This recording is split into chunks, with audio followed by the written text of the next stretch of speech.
Hammadi e puccel mum jamdi. Mawni mum Hammadi rokkino Hammadi puccel jamdi ngel alano nangirde. Puccel jamdi ngel naywi somo ɓennano yimɓe yaranoɓe koyɗe walla jom puccel jamdi ngor koñ o alano feere ngam humpiddeɓe omo ɓenna.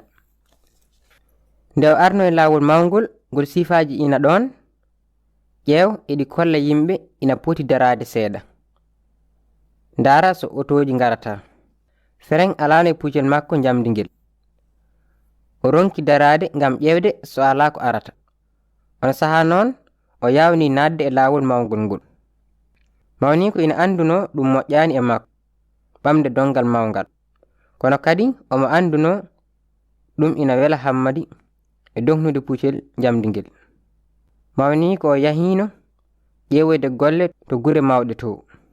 Nyande wotere Hammadi dogni puccel mum jamdi e lawol mawgol e ngol fortino hayre fof alano e maggol. Hammadi miiji e nder wonki mum wingol lawol no ngol moƴƴiri ni min ko ɗo doknanmi hande puccelam jamdi ngel. Fereng alano e maggel. No o yaari ni e jaabirka o ronki dartade ko adi nde o yottoto e lawol mawgol gongol ngol taccannogol ngol ɗo rewingol.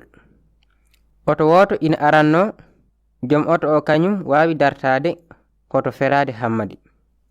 O gañaki hankadi nde wonno oto o ina moƴƴi fereng. Hay fof e wade noon Hammadi heɓani hakkille.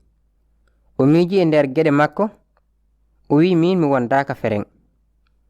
Min miɗo wawi yiide geɗe lawol ngol kala. So oto ina ara caggalam mami yimbo. So tawi miɗo e lawol ma o daro o jaɓata ganje kam. Mandeji gonɗi e lawol ɗi ma yi won hen biiɗi yaaru jungo ñano, won biyoji darto, won kadi biyoji yaaru bange ñaamo. Kono Hammadi no dogniranno puccel mum jamdi ngel ala hen fof ko hakkille mum rokki yo ƴeew. Hakkille makko heddaki e ɗum ɗo fof. Ronki dognirde seese saka dartade. Nyande wotere omo softinoy ɓandu makko omo dogna puccel makko jamdi no feewi. Cukalel ina yaltuno e ngel taccita lawol mawgol ngol. Kono noon Hammadi ronki dognirde seese. O tinniti o rewni puccel ngel sara, kono hay ɗum o ronki wadde. O feroyi cukalel ngel ngel yani. Cukalel ngel hoore mum yani e lawol mawgol ngol. Ngel gañi no feewi. Kadi nde ɓe jottinta ngel suudu safrirdu ndu ngel maayi. Gardeji ngari wittude ɓe nawri puccel jamdi ngel.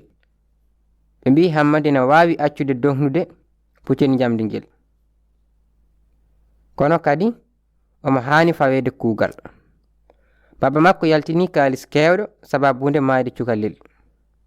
Ɗeɗo geɗe ina miccina en ko heewi eɗen mbaɗa geɗe kewɗe ɗe jadani e lawol ko ina wayno en ngala fereŋaji.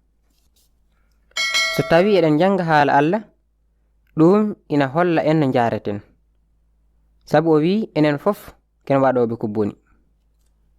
Hammadi hoore mum no daɗiri mayde so tawi oto o ferinoma ɗum o hanno ko halkade ko heddi e dogdu mum e bedda mawka ka, kono o rentaki e haala ka. En tinnotako ndentoɗen mbemnen ko emen seeɗa, jiɗɗen tan wadde ko sago ko emen, kono ɗum e wade non fof ɓerɗe men laaɓani. Jiɗɗen yarude lawol kono bedda no haala Allah ka wirini. Ka wi lawol natnowol en halkare dame maggol ina jaaji, natoɓe hen ɓe ina keewi. Allah e hoore mum rokki en sifa e laabi ɗi o waɗi ɗi. O waɗani en sikkitare. Miccoɗen kaɗo haala keɓen hakkille. Isa wi so en battaki koye mon onon fof ko non kalkortoɗon. Ɗum koye Linjila feccere Luka sura 13 aya 3. Allah ina somna o wi so tawi neɗɗo bakkodini o mayat. Annabi Esekiyel sura 17 aya 20. So tawi eɗen ketto haala ma en ndento laabi goɗɗi, kono so en baccima koye men ma o yaafo en o laɓɓina en kala tundi, gati kanko Allah ko aadiyanke ko pewɗo.